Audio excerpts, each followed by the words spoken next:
మార్చే మార్పులకు ఇలా కొత్తగా మాట్లాడుతున్న చూసిరా మీరు?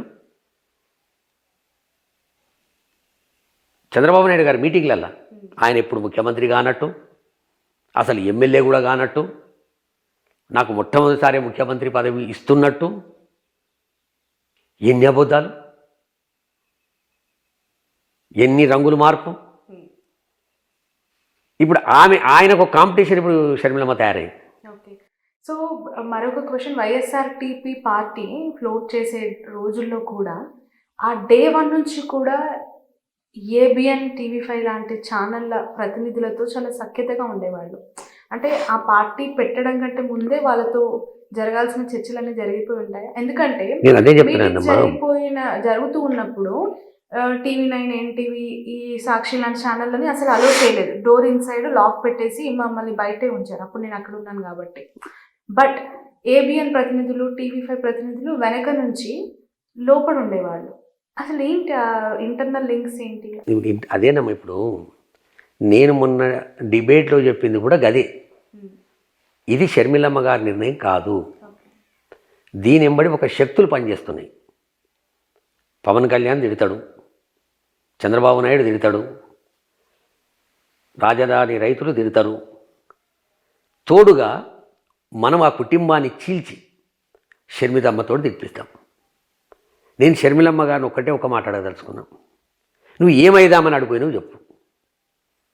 ఒక 50 మంది ఎమ్మెల్యేలు ఉన్నారు, 30 మంది ఎమ్మెల్యేలు ఉన్నారు, ఎంపీలు ఉన్నారు. మనం ఏదో 1-2% దూరంలో ఉన్నాం. ఆ పార్టీలో నేను పోతే ముఖ్యమంత్రిని అయితే అని పోయినావా? లేదు, మీ అన్నను దించాలని కుయుక్తులు వన్నుతున్నటువంటి చంద్రబాబు, ఏబిఎన్ ఆంధ్రజ్యోతి, టీవీ5 వీళ్ళ చేతిలో కీలుబొమ్మై వాళ్ళకు అమ్ముడు పోయి నువ్వు అక్కడికి పోయినవా? నేను ఆంధ్రప్రదేశ్ ప్రజలతో అయితే ఒకటి కోరుకోదలుచుకున్నాను. ఈమె ఒక అమ్ముడు పోయి ఈమె నోటితో తిట్టిపిచ్చి జగన్మోహన్ రెడ్డి గారిని రోడ్డు మీదకి ఈడ్చి సంతోషపడడానికి చంద్రబాబు నాయుడు ఆడుతున్నటువంటి నాటకంలో, ఏబిఎన్ ఆంధ్రజ్యోతి, టీవీ5లో ఆడుతున్నటువంటి నాటకంలో షర్మిలమ్మ గారు బలిపశు అవుతుంది. ఇప్పుడు ఆ ప్రజలకు అర్థమైపోయింది. ఇప్పుడు ఆంధ్రప్రదేశ్ ప్రజలకు పూర్తిగా అర్థమైంది ఈమెంది, ఈమె యాటిట్యూడ్ ఏంది, ఈమె బిహేవియర్ ఏంది, ఈమె చేస్తున్నటువంటి పనులు ఎట్లున్నాయి, ఈమె మాట్లాడే పద్ధతి ఏముంది. ఏముందమ్మా, చంద్రబాబు నాయుడు దొంగకోలు పడుతున్న లెక్క కనురెప్ప కొట్టకుండా అబద్ధాలు ఆడతాడు. సేమ్ పవన్ కళ్యాణ్ ఊగుకుంటా చంద్రబాబు నాయుడు ఏవైతే మాటలు మాట్లాడతాడో అవే మాటలు మాట్లాడతాడు. ఇప్పుడు ఈమొచ్చింది పేపర్ కూడా చూడకుండా బట్టి సేమ్ స్క్రిప్ట్ ఈమె అనర్గలంగా ఈమె మాట్లాడతాడు. ఇక వ్యత్యాసం ఏముంది చెప్పు. జస్ట్ ఒక పదవి, రాజకీయాల్లో ఒక పదవి, సీఎం పీఠం కోసం ఈ స్థాయిలో కుటుంబాలను చీల్చాల్సిన అవసరం, ఈ స్థాయిలో అన్నపైకి చెల్లె ద్వారా కత్తులు నూరించాల్సిన అవసరం ఎందుకు వచ్చిందంటారు? మీరు అన్నట్టుగా అది చంద్రబాబు నాయుడు గారే, ఏబిఎన్ రాధాకృష్ణ గారే అనుకుంటే. ఇప్పుడు ఒకటమ్మా, వాళ్ళు భూతద్దం పెట్టుకొని తిరుగుతూ ఉంటారు. చంద్రబాబు కానీ, రాధాకృష్ణ కానీ, టీవీ5 వాళ్ళు వీళ్ళందరూ. అరే ఈడేదో పొగ వస్తుంది, జగన్మోహన్ రెడ్డి గారి మధ్యన, షర్మిలమ్మ గారి మధ్యన ఏదో పొగ రాజినట్టు అవుతుంది, దీంట్లో మనం ఆజ్యం పోతాం. దానికి ఎందాకనైనా దిగజారుతారమ్మా. నాకున్న ఇన్ఫర్మేషన్, షర్మిలమ్మ పాపం ఆర్థికంగా పార్టీ పెట్టిన తర్వాత కొన్ని ఆస్తులు అమ్ముకుంది, కొన్ని ఆస్తులు ఇప్పటికి కూడా అడ్వాన్సులు తీసుకొని ఉన్నాయి, ఆర్థికంగా కొంత ఇబ్బందులలో ఉంది. ఇటువంటి అవకాశాన్ని చంద్రబాబు నాయుడు పూర్తిగా ఉపయోగించుకుంటాడు. ఆ ఉపయోగించుకున్న భాగమే షర్మిలమ్మ బలిపశు అయిందని నేను అనుకుంటున్నాను. అంటే ఆర్థిక సహకారం చేశారు, ఖచ్చితంగా చేస్తాడు. బట్ అలా ఆదుకోవాల్సిన వ్యక్తి అన్న కదా, అది అన్న చేయకపోవడం వల్లనే పక్క వ్యక్తికి అవకాశం. నీకు అన్న ఆదుకోలేదనేది నువ్వు తెలంగాణలో పార్టీ పెట్టినప్పుడు అన్న గురించి ఏం చెప్పకపోతివి, ఆంధ్రప్రదేశ్ పిసిసి అధ్యక్షురాలు అయిన తర్వాత నువ్వు నోరెత్తితివి. నీకేం కావాలి? నేను ఇప్పుడు అడుగుతున్నా, నీకు ఏం కావాలి? మీ అన్న ఏం చేయలేదు, రా ఓపెన్గా రా. మిమ్మల్ని రమ్మందిగా, పిల్లల మీద ప్రమాణం చేస్తా రాకుండా అని చెప్పింది. ఎప్పుడు వెళ్తున్నారు? రమ్మనాడికి పాలేరుకు మట్టి మీద ప్రమాణం చేసింది కదా. మట్టి చేతిలో పట్టుకొని పాలేరు ఏం ప్రమాణం చేసింది? నిన్న మొన్న నాకు అర్థమవుతుంది ఆ సీటు వదిలిపెట్టడానికి కూడా కొంత ఆర్థిక సాయం తీసుకుందని. ఓకే, సో పాలేరులో పోటీ చేయకుండా తప్పుకోవడానికి ఆర్థిక సహాయం తీసుకుంది అని ప్రచారం ఉంది. ఇప్పుడు ఎవరు, పొంగులేటి గారు చేశారా? లేదు, మరి ఎవరు చేసిరో భగవంతుని గెరక. ఆమె కాంగ్రెస్ పార్టీ వాళ్ళు ఏది మనం అక్కడ నిలబడకుండా పోవడానికి మరి ఎవరు చేసిరో భగవంతుని గెరక అని అది నిన్న మొన్న ప్రచారంలో స్టార్ట్ అయింది. నీ ప్రమాణం ఇక్కడదమ్మా. ఎన్ని ప్రమాణాలు చేసినావు? చేతిలో మట్టి పట్టుకుంటేవి, పాలేరు బిడ్డనంటివి. ఎవడ్రా నన్ను తెలంగాణ బిడ్డనన్నాడు? నేను తెలంగాణ బిడ్డను లాంటివి. ఎక్కడవా ఇవన్నీ? ఆమె ప్రమాణాలకు శాంటిటీ ఉంటుందని నేను అనుకోను. సో మీరు రెడీ, పాలేరుకి అయితే వస్తారు? లేదు, నేను చెప్పేది ఏందమ్మా, పాలేరులో ప్రమాణం చేసి బోర్ల బొక్కలు ఎట్లా పడ్డదో ఇప్పుడు ఈ ప్రమాణం కూడా గంతే అని చెప్తున్నాను. సూపరింటెండెంట్ ఉండండి, మీరు మీ ద్వారా చర్చలు జరగాలని ఆమె చెప్పింది. శ్రావణి వినమ్మా, ఆమె మాటలకు ఏమన్నా ఒక విలువ ఉంటే, ఆమె మాటలకు ఏదైనా శాంటిటీ ఉంటే ఎవరన్నా స్పందించవచ్చు. నువ్వు తెలంగాణలో మాట్లాడిన మాటలేంది, చేసిన చేతలేంది, తన్నిన తన్నులేంది, ఏం చేస్తేవి? ఇప్పుడు తెలంగాణలో ఆమె పార్టీ పెట్టింది, రాజన్న ఆశయాల కోసం పనిచేస్తా అన్నది. రాజన్న ఆశయాలు లేవు, సిద్ధాంతాలు లేవు, ప్రజల నుంచి వస్తూ ఉన్న ఎదురుగాలి ఆమె ముందుగానే పసిగట్టుకుంది. సరే, పోటీ చేయకుండా తప్పుకుంటే కాంగ్రెస్ని గెలిపించిన దాన్ని అవుతాను అనుకుంది. కాంగ్రెస్లో పొత్తు అనుకుంది, విలీనమైంది. విలీనమైన తర్వాత కాంగ్రెస్ పార్టీ జాతీయ పార్టీ. ఆ పార్టీ దిశ నిర్దేశం ఏ విధంగా ఉంటుందో అలా నడవాల్సి ఉంటుంది ఏ నాయకుడైనా, మీతో సహా. You are joining Congress. ఇప్పుడు షర్మిల గారి నిర్ణయము పార్టీ హైకమాండ్ నిర్ణయంగా వాళ్ళు పదే పదే చెప్తూ ఉన్నప్పుడు ఈ వ్యక్తిగత దాడి, నువ్వెందుకు జాయిన్ అయినావు, నువ్వెందుకు అన్న మీద కత్తిదు, అధికారంలో ఉన్న వ్యక్తినే దింపడానికి ప్రతిపక్షం ఉంటుంది.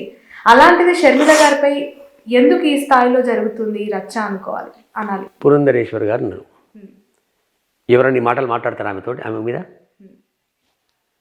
ఆమె ఒరిజినల్గా కాంగ్రెస్లో ఉన్నది, కాంగ్రెస్లోకి వెళ్ళి బీజేపీలోకి పోయింది, బీజేపీలో ఇప్పుడు ఉంటున్నది. ఆమె రాజకీయ నాయకురాలుగా ఎదిగింది, కేంద్ర మంత్రిగా చేసింది, ఎంపీగా చేసింది. ఆమె మీద ఎవరైనా దాడి చేస్తారా? ఆమె గిట్ట చంద్రబాబు నాయుడు మీద దాడి చేస్తుందా, హరికృష్ణ మీద దాడి చేస్తుందా, బాలకృష్ణ మీద దాడి చేస్తుందా? అంటుందా బాలకృష్ణ గిట్ట ఏమన్నా? పార్టీ పెట్టింది, ఓ జాతీయ పార్టీకి అధ్యక్షురాలు. నువ్వు కూడా జాతీయ పార్టీకి అధ్యక్షురాలు అయినావు. నువ్వు ఎందుకైనావు? ఆమె నీలెక్క పార్టీ పెట్టలే, ఆమె నీలెక్క వ్యవహారం చేయలే. నువ్వు ఎందుకు తెలంగాణకు వచ్చినావు 7 ఏళ్ల తర్వాత? ఎందుకు పార్టీ పెట్టినావు? ఎందుకు పార్టీ దుకాణాన్ని బంద్ చేసినావు? ఆ దుకాణాన్ని తీసుకుపోయి కాంగ్రెస్ పార్టీ ఎందుకు కలిపినావు? కలిపేటప్పుడు నువ్వు తెలంగాణ ఎన్నికలైన దాకా నిన్ను గేట్ లోపలికి కూడా రానియలే వాళ్ళు. గేట్ లోపలికి రాగనీయకున్నా గేటు ముంగట్లు నిలబడి జై కాంగ్రెస్ అని వాళ్ళకు ఓట్లు వేయమని చెప్పినావు. వీటన్నిటి వెనకాల ఏం మతలబు ఉంది? దీని తర్వాత నువ్వు మళ్ళీ నేషనల్ కాంగ్రెస్లో కూడా కలిసినావు. కలిసినాక నువ్వు అండమాన్లో పోయి చేస్తా అని చెప్పినావు. మాకేం చెప్పినావు? తెలంగాణ గురించే నా ప్రాణాలు ఇస్తాను చెప్పినావు. ఈడని నువ్వు మాట తప్పివి. ఇంకా నీ ప్రమాణాలకు ఏం విలువ ఉంది? ఇప్పుడు పూర్తిగా వైఎస్ఆర్టీపీ ఇక లేనట్టేనా? బట్ అది ఉంటుంది అని చెప్తున్నారు కదా, ఏ రకం? ఏడలేదు, విలీనం అయిపోయింది. ఆమె పార్టీలో విలీనం చేసింది. బట్ కొడుకు ఎంగేజ్మెంట్ రోజు తను చెప్పింది వైఎస్ఆర్టీపీ ఎక్కడికి పోలేదు, ఇక్కడే ఉంది అని చెప్పి. అట్లనే ఆమె కాంగ్రెస్ పార్టీ ఉన్నన్ని రోజులు వైఎస్ఆర్టీపీ ఉంటుందట. అలా ఏమీ అజ్ఞానం చెప్పింది. బట్ ఆమెని నమ్ముకొని ఆమె వెనక ఈ పాదయాత్రలో నడిచిన వాళ్ళందరికీ కార్పొరేషన్ చైర్మన్ పదవులు ఇప్పిస్తాను మాట ఇచ్చిందంటే ఎవరికైనా వచ్చాయా? ఈ మాట ఇచ్చిందేమో ఓకే, ఎన్ని మాటలు ఇయ్యలే ఆమె? ఇది కొత్తగా కాదు కదా, కొన్ని వందల వేల మాటలు ఇస్తేవి. మొదటి సంతకం అంటివి, రెండో సంతకం అంటివి, మూడో సంతకం అంటివి, 119 నియోజకవర్గాల పోటీ నిలబడుతున్నామంటివి. ఇప్పుడు నిన్న కూడా 120, 175 నిలబడుతున్నాం అంటుంది ఆడపోయి. మరి గిట్టి ఉంటుంది ఆడ బతుకు కూడా. నువ్వు 119 అన్నావు, 800 అప్లికేషన్లు వచ్చినాయి అన్నావు. నేను చెప్పేది ఒక్కటమ్మా, నీ కన్ఫ్యూజన్కు మాకు అర్థమైతే లేదు. నువ్వు పూర్తిగా ఈర్ష్య, ద్వేషం, కుళ్ళు కుతంత్రాలతోటి నువ్వు రాజకీయాలు చేయాలనుకుంటున్నావు. కారణం ఏంది? నీ అన్న గురించి నీకేమైనా ఇబ్బంది ఉంటే చెప్పు ఓపెన్గా. నీకు రాజకీయంగా ఏమైనా ఉందా అయిదామని? చెప్పు ఓపెన్గా. ఇది తప్పమ్మా. నేను అనేది ఒకటి ఏంటంటే రాజకీయ పార్టీలు ఎవరన్నా పెట్టుకోవచ్చు, ఏ పార్టీలైనా మెర్జ్ కావచ్చు, ఏ పార్టీలు ఎవరన్నా ఉండొచ్చు. ఇప్పుడు సోనియా గాంధీ ఓ పార్టీలు ఉంది, మేనకా గాంధీ ఓ పార్టీలు ఉంది. ఇద్దరు యారన్లు, అన్నదమ్ములు, భర్తలు. రాహుల్ గాంధీ ఓ పార్టీలు నాడు, వరుణ్ గాంధీ ఒక పార్టీలు నాడు. సింధ్యా కుటుంబం అట్నే ఉండే. ఎన్నో పార్టీలలో ఒక పార్టీలో ఎవరు ఉంటారు, ఓ పార్టీలో ఎవరు ఉంటారు. కానీ నీ యాటిట్యూడ్, నీ ప్రవర్తన, నీ బిహేవియర్ ఏంది అసలు? ఎవరికైనా అర్థమయ్యేటట్టు మాట్లాడుతుందా? రైట్. ఇప్పుడు ఆమె నమ్ముకున్న కొంతమంది ఉన్నారు, ఒక 4-5 వ్యక్తులు. కొండ రాఘవరెడ్డి, ఓ పిట్టా రామరెడ్డి, తుడి దేవేందర్ రెడ్డి, గట్టు రామచంద్రరావు, ఈ చెట్టుకోలు పుట్టకోలు అయిపోయినట్టేనా ఇప్పుడు? ఎవరమ్మా? నేను ఏ రోజు కూడా పరిస్థితి ఏంది ఇప్పుడు? ఏనమ్మా, నేను ఏ రోజు కూడా ఆమె దగ్గర ఏదో ఆశించి, రాజకీయంగా ఏదో ఆశించి నేను ఏ రోజు పోలే. మా రాజన్న బిడ్డ వచ్చింది, ఒక మంచి తొవల పోతుందేమో, ఆమెకు మనం పెద్ద ఆయనలోకి ఎన్నుకుందాం, ఏదైనా సహకరిద్దాం అనుకున్నా, ఆమె మొదటి 2 రోజుల్లో పడ్డే 10 రోజుల్లో పడ్డే తడబడుతుంది. అడుగులు ఎక్కడ పోతున్నాయో తెలియదు, మాటలు ఎక్కడ పోతున్నాయో తెలియదు, ఏం మాట్లాడుతుందో తెలియదు, ఎందుకు మాట్లాడుతుందో తెలియదు. ఒక ఫ్రస్ట్రేషన్లో ఉండి మాట్లాడుతుందనేది అర్థం కాగానే నేను పక్క జరిగిపోయినా. ఇక మిగతా వాళ్ళు ఎవరున్నారో నాకు తెలియదు, వాళ్ళు ఎందుకున్నారో కూడా నాకు తెలియదు. వాళ్ళు లాభపడ్డారా, నష్టపోయిర్రా, రేపొద్దున కాంగ్రెస్ పార్టీలో